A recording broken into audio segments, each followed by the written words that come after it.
Hi, everyone. My name is Joe Smith, and I'm one of our pastors here at Mosaic, and I just want to welcome you to church. Welcome to Mosaic today. It's going to be a really beautiful day, and wherever you are around the world, I want you to know that today is a day that could change your life.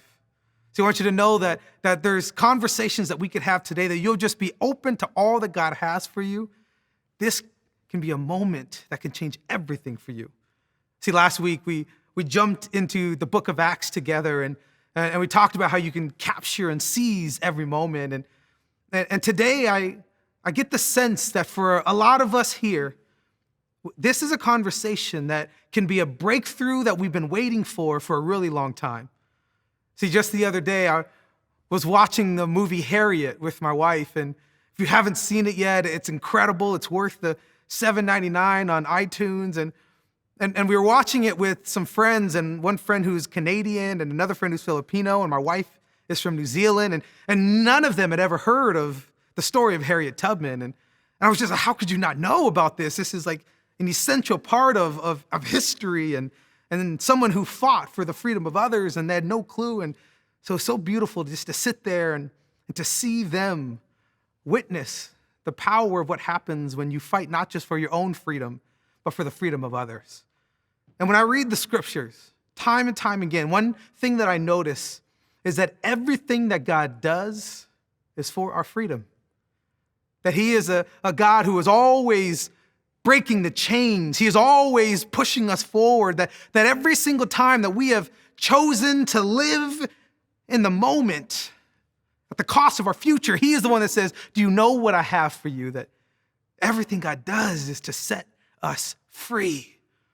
And I was reminded in this moment as I watched Harriet Tubman personify some of the most beautiful characteristics of what it means to be human, is that when we're connected to God at our core, we realize that there are people that must be set free, that there are bondages that must be taken care of, that God has positioned us in such a way where we realize that there is a freedom waiting for us just on the other side of our fears. And I want to continue our time in Acts together, and in a powerful moment in the life of Paul and Silas, to where we get to see what can happen when we think that God has left us, or we think that God has abandoned us. And I think a lot of us right now during this time in history, we can relate to that. God, where are you? But this passage is so important because it's a reminder to us that in these moments when we think God has left us, it could be that he's positioned us for just the right time. And in Acts chapter 16, starting in verse 22, it says this: the crowd joined in the attack against Paul and Silas, and the magistrates ordered them to be stripped and beaten with rods. And after they had been severely flogged, they were thrown into prison, and the jailer was commanded to guard them carefully.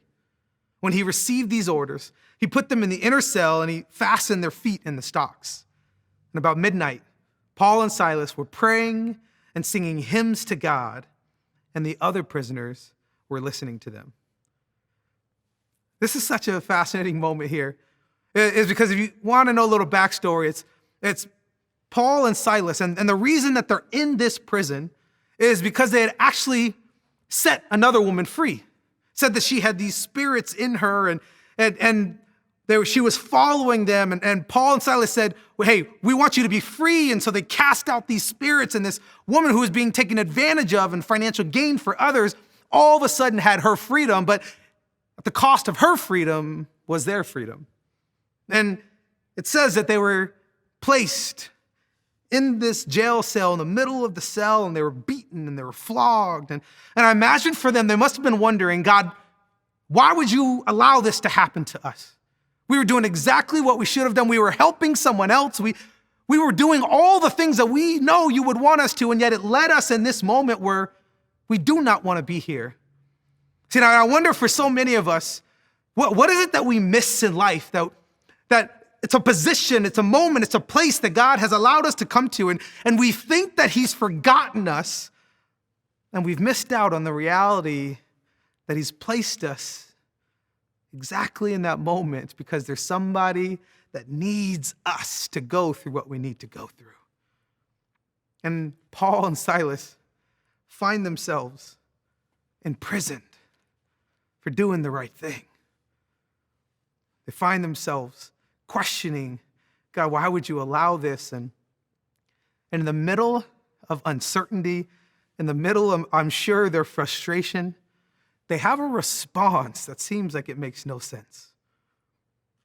It says they're in the middle of this cell, and it says that they have the audacity to sing hymns and to praise God. See, I don't know about you, but when I'm in these moments when I feel like God has forgotten me, the first natural response that I have is not praise. How about you? See, when I've done all the things that I think that he's wanted me to do, I've done all the things that he's called me to do, and when I've done all the right things and yet it doesn't put me in the right situation, there are moments when I do not want to praise God. I do not want to thank God. I'm asking God, why have you done this to me?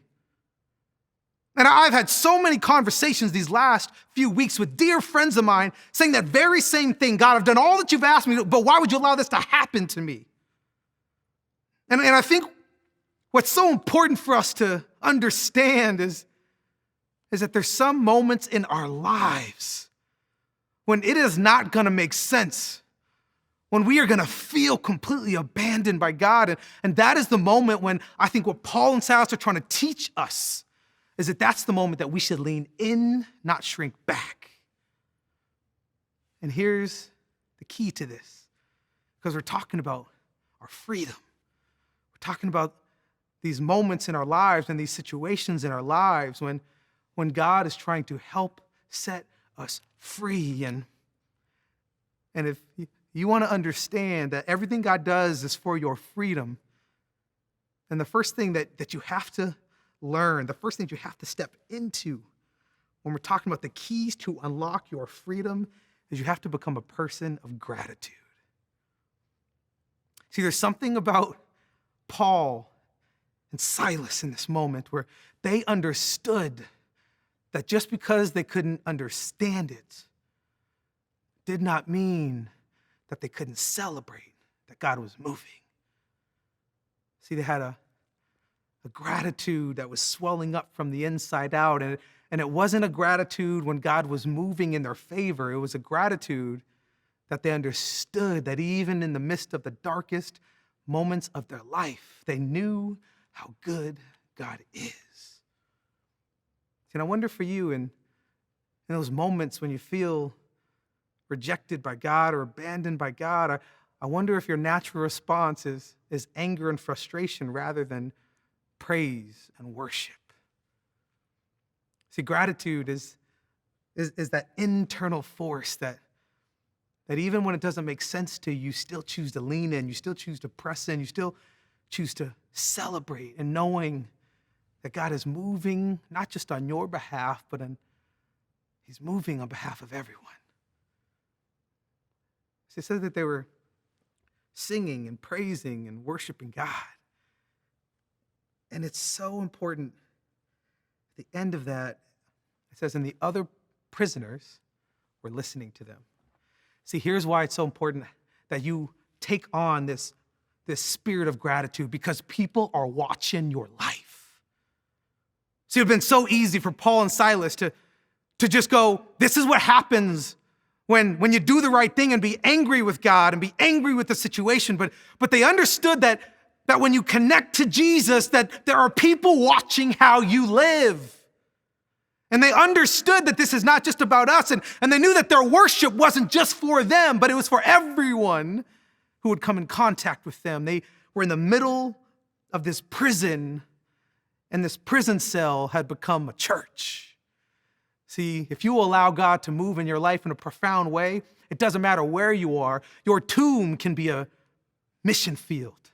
Your job can be your temple. See, if we will allow God to move and have a posture of gratitude, he can flip any situation on its head if we will first just give him our heart. They took on this posture of gratitude, and it not only changed who they were, but it began to change all the people around them. have a friend of mine named Brooks who is a dear friend, and he's been on a journey and search with Jesus, and so beautiful that here at Mosaic, in our community, he chose to follow Jesus, and he was baptized here, and it's just been a joy to watch God move in and through his life. But I remember early on in his faith journey, and he would come and he would sit in the front, and he would have his arms folded and his eyes closed, and everybody would be singing and worshiping, and he would just be taking it in, not knowing what to do. And then one day he came up to me and he said, Joe, I've been watching your wife, Rebecca. And I was like, it's an interesting way to phrase that. Like, what do you mean you've been watching my wife, Rebecca? Like, what have you been watching? What have you been doing? What's the problem? What's going on? And he said, no, I've been watching how she worships. Because when she worships and when she closes her eyes and when she raises her hands, it's as if it's a portal that she's inviting me into an experience that I cannot explain, but I want to be a part of so badly. And he said, I love how she worships, that she's teaching me what it looks like to live a life of gratitude, to be thankful for all that God has done.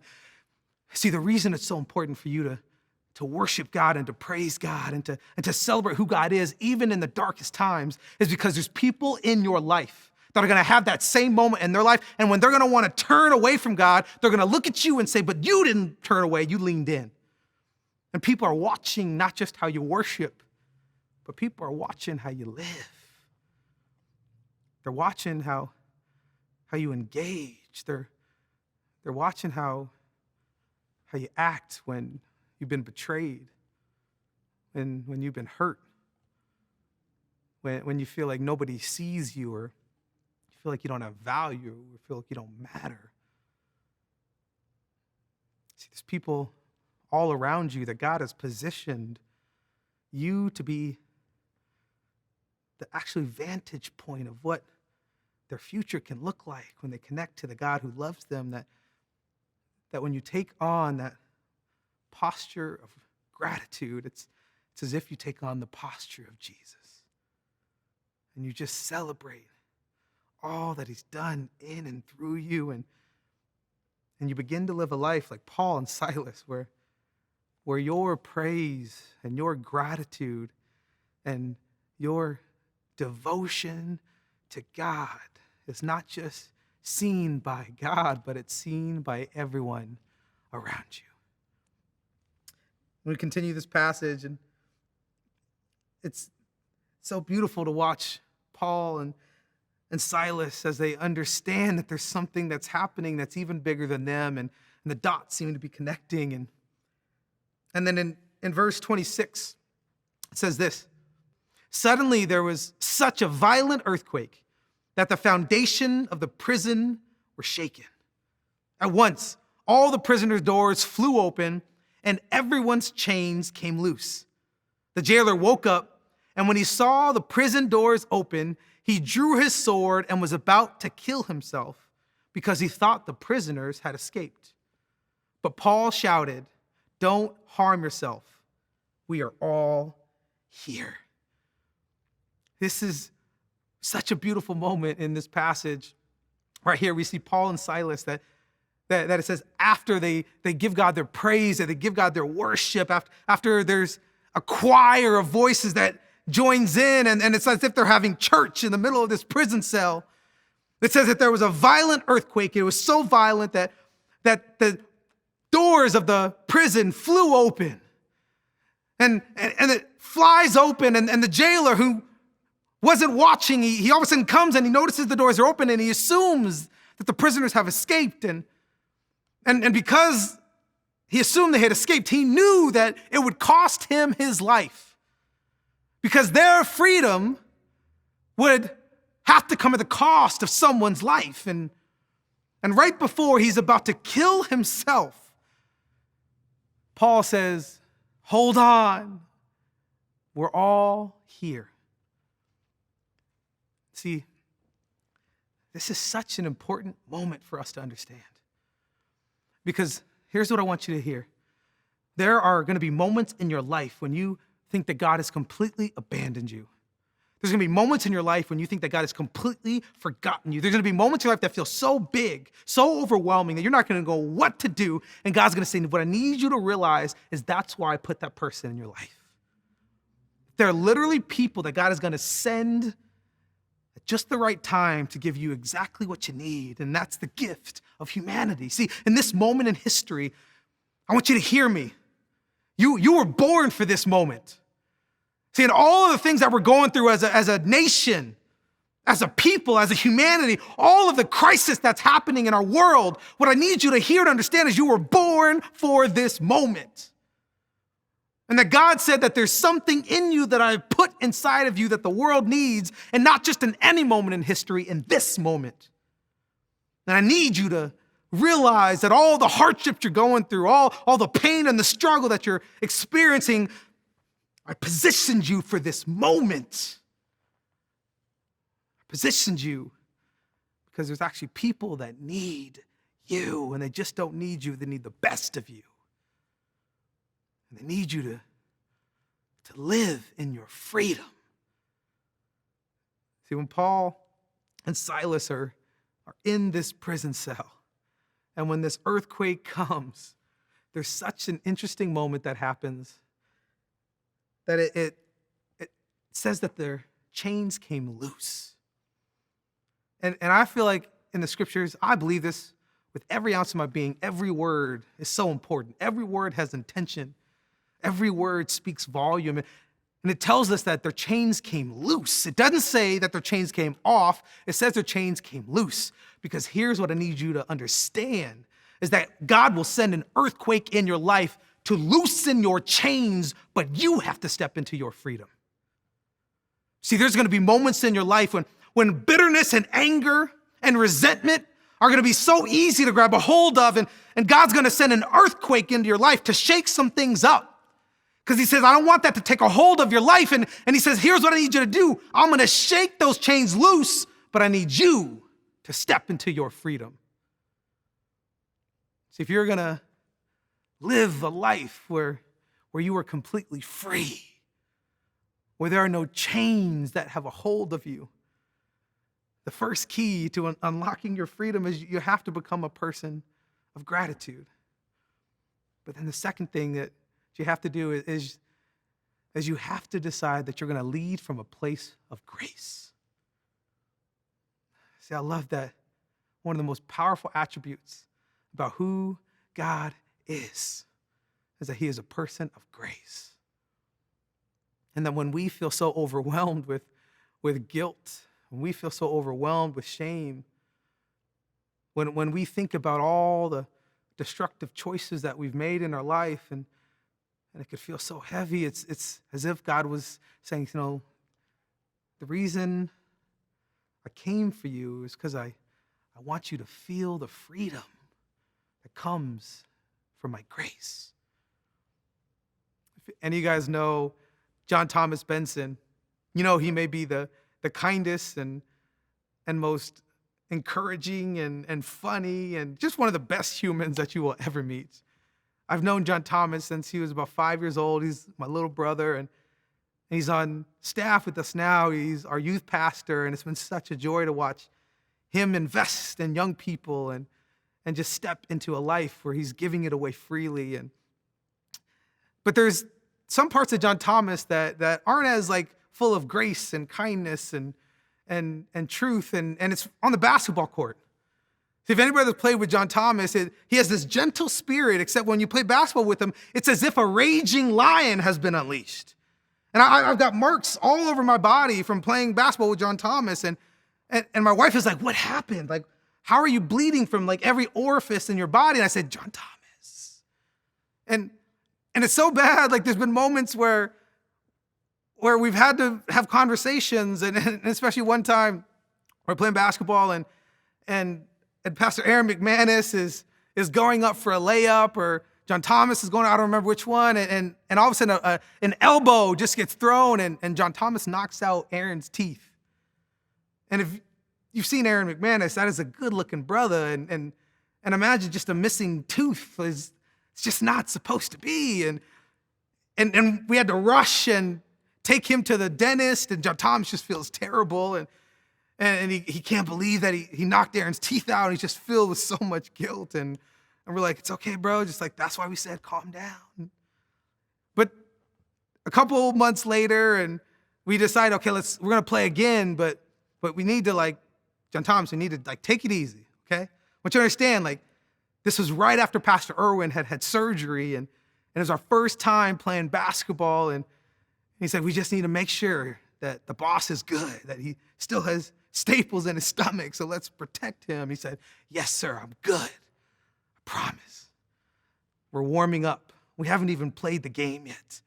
And we're warming up, and I look over, and John Thomas is dribbling, and he has that look in his eye like, oh, I'm gonna try and dunk it. And so John Thomas he takes off, and he goes and he jumps up. And as he's jumping up to try and dunk the ball, I look, and directly underneath the basket is Pastor Irwin. And it's as if in slow motion, I see it happening, and there's no way he can stop it. And John Thomas is going to dunk it, and he dunks on our pastor. Knocks him to the floor, and everybody's just staring like, did that just happen? And we're like, oh my goodness. John Thomas just took out the boss. Pray for him.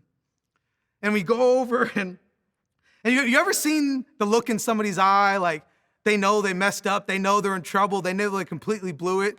And you could see that, and John Thomas, I'm so sorry, sir. I'm so sorry. And he just was overwhelmed with guilt. And a part of me at this moment, I was like, I'm gonna let him feel this a little bit. Because the first time, you get a little past. The second time, like, brother, I can't help you.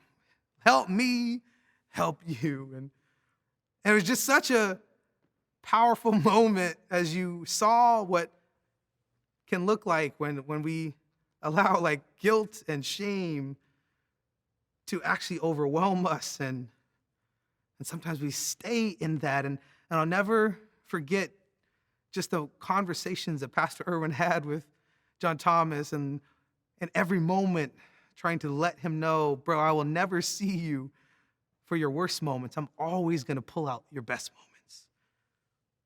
And looking for ways to speak life into him. And I've seen the power in John Thomas, and now is one of the most powerful leaders that we have, one of the most grace-filled leaders that we have, because the moment you receive grace, it's crazy how much you want to give it freely. And I think one of the reasons that God allows us to feel guilt and shame, he doesn't want us to live in a place of guilt and shame, but I think one of the reasons he allows us to feel the weight of our shame is so that then we can feel the weight of his grace. And I want you to know that everything God does, everything God has ever done, every choice God has ever made in your life, I want you to hear me in this. It has never been so that you could run to a place of shame. It's always been so you can run to his arms of grace. And in this moment, in the life of this jailer, he could only see the consequences of his choices. He could only see the weight of, because these prisoners had escaped, he knew that someone had to pay. See, there's going to be a voice in your life that's going to tell you someone has to pay for your mistakes. See, there's going to be a voice in your life that's going to tell you you need to stay in this guilt and shame because someone needs to pay for this choice. See, there's going to be people in your life that are going to try to remind you of your worst self because they're going to tell you that someone has to pay for this choice. But I want you to hear me and hear me loud and clear. Someone does have to pay for that choice, but his name is Jesus. And he already paid the price so that the weight of your choices are not greater than the freedom that comes from his choice, and that he said, you are worth it, that you matter, that you belong to me. So let me take that guilt and shame because it never had your name on it. It always had mine. See, everything that God does is for your freedom. See, everything God does is to loosen the chains of our life, but But there has to come a time. There has to come a moment when you decide that it's time to move the chains from being loosened to being free. And when you let the grace that comes from the person of Jesus, when you let it wash over you, when you let it consume you from the inside out, your soul will find a level of freedom that it has never experienced before. See, this jailer, he knew that someone had to pay. He just didn't know that the person who was paying that price was Jesus, and he had already done it for him. And when Paul and Silas remind him that they're still there, it's as if Jesus was reminding him and reminding us right now that even in our darkest moments, he's always standing right there. And then as this passage ends, in verse 29, I love the culmination of it.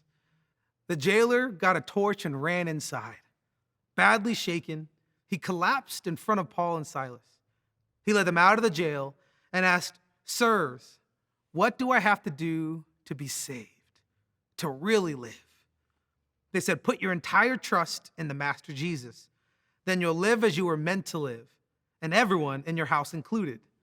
They went on to spell out in detail the story of the Master. The entire family got in on this part. They never did get to bed that night. The jailer made them feel at home, dressed their wounds, and then he couldn't wait till morning. He was baptized, he and everyone in his family. There in his home, he had food set out for a festive meal. It was a night to remember. He and his entire family had put their trust in God. Everyone in the house was in on the celebration. Wow.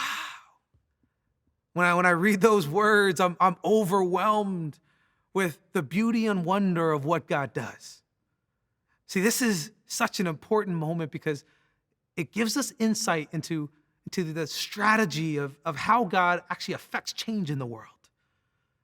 See, here in this moment, when this jailer goes to work, which seemed like it was just a normal day, when this jailer was simply handling his business and his responsibilities, what the jailer could not have predicted was that God was going to move heaven and earth to have a moment not just with him, to have a moment that would just not affect him, but it would be a moment that would affect generations to come. See, it says that this jailer receives life that's found in Jesus. And then it says, everyone in his household. See, what I need you to hear from me right now is that everything that God does for you, see, everything that God leverages in your favor, it does not just have your name on it, it has a household's name on it. See, God is a God of family. God is a God of generations. See, God is a God of households. And today, we're celebrating Father's Day. See, today is a day when we have men across the world who are being celebrated, that when other people ran away, they stayed. See, today, we're celebrating all the men who chose to no longer be boys, but to step into all that comes when you choose to be a man. See, today, we celebrate all the good men who didn't have an example of a good man, but it didn't stop them from living out what their family needed. See, and if you're going to step into this moment where you allow God to completely set you free, where you take on these keys that are going to unlock your freedom, the first thing that you have to do is you have to become a person of gratitude, where it's just got to overflow from your life and you just celebrate all that God's doing. Second thing you need to do is you got to lead from a place of grace, where you don't let guilt and shame steal any more moments or thought processes or days, and you let actually grace be the narrative of your life. But the third thing that you have to do is you have to choose a posture of hope. See, this is a time in history right now where I know a lot of people are just overwhelmed with despair. A lot of people that maybe feel like this jailer where the worst moment in their life was going to be the last moment of their life. And here's my prayer for you is that in those moments when you think that you've gone too far, and those moments when you think that God doesn't want you, and there's moments when you think that you've absolutely blown it.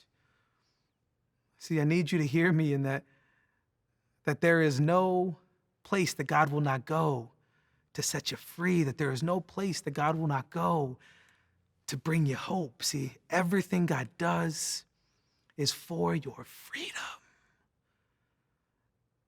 I think it's time to live free. So when I think of everything that's happening in the world right now,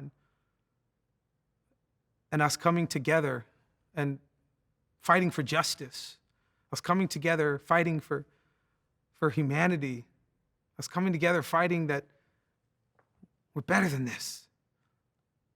So one of the things that has struck me is that it's not just that a life has been lost. See, it's not just that George Floyd's life was lost. See, it's not just that Ahmaud Arbery's life was lost. See, it's not so much that all these men whose life was taken far before it should have, it's not just that they lost their life. See, what breaks my heart is that there was a household attached to that. So when I think of George Floyd's daughter, as a father, I can't imagine the pain of a child not being able to hug their dad. See, when I think of the names of men whose life was stolen from them, I don't just think about their names. I think about their kids' names, their future kids' names, people that are relying on them. And every time I think about that, I think about, see, that's why Jesus came. See, that's why Jesus is the most beautiful story the world has ever known, because Jesus comes to set households free. See, Jesus comes to remind you that even when you didn't have a father, that's why he says, connect to my Father. See, Jesus is the reminder to us when we don't have the strength to take one more step. We don't have the strength to see through the clouds. He says, see, this is why I came, because it's not just for you, it's for our household. And I know for some of you right now, you just feel overwhelmed with sadness and overwhelmed with grief and overwhelmed with fear, and you sense that there's something bigger at work. And I need you to hear me on this, that Jesus has come to set you free, and that everything he does is not just for your freedom. It's not just for you in this moment. It's actually for everyone who's going to come after you. And I know there's some of you right now, wherever you are around the world, I know there's some of you right now in this moment, you desperately want to be set free. You desperately want to receive that hope that is found only in the person of Jesus. And guilt and shame has actually taken on too big of a place in your life, but you're ready to say yes to Jesus. If that's you, then on this Father's Day, this day when we celebrate the protectors in our life, and we celebrate the providers in our life, we celebrate the generous men who have given of so much so that we could have life. I want you to receive the greatest gift that a father has ever given, and it's the gift of his son, Jesus. If you're here and you or within a sound of my voice, and you're ready to just receive that life that comes from Jesus, then I want you to pray this simple prayer with me. Just say, Jesus, I give you my life. That's it. You say, Jesus, I'm all yours. And when you say, Jesus, I'm following you, no turning back. And when you say, Jesus, I give you my life, it's this exchange that happens that is completely unfair. You give him all your guilt and shame, and he gives you all his grace and his freedom. If you're ready to just trust him with everything, just say it right now with me. Say, Jesus, I give you my life. See, I want to lead you in a prayer if you made that choice today, wherever you are. And I want to ask that God would just overwhelm you with his presence right now. I want to ask that God would just fill you with his peace. And I want to ask that in this moment that he would help you step into a new future. Father, I pray for every single person that made a decision to follow you today for the first time. I pray that right now in this moment, you would just overwhelm them with your love. I pray that they would know that there is no choice they could ever make that could keep them from your love, God. I pray that they would never choose to live in a prison cell anymore, that they would choose to be free. God, I thank you that you have postured everything in this moment so that they could know how much you love them. And that I pray, God, that as they receive your life, God, I pray they would also receive your hope. Thank you so much that you never let us settle for the chains, that you're always setting us free. We love you. We thank you, Jesus. And we ask this in your name. Amen and amen. I love you, Mosaic.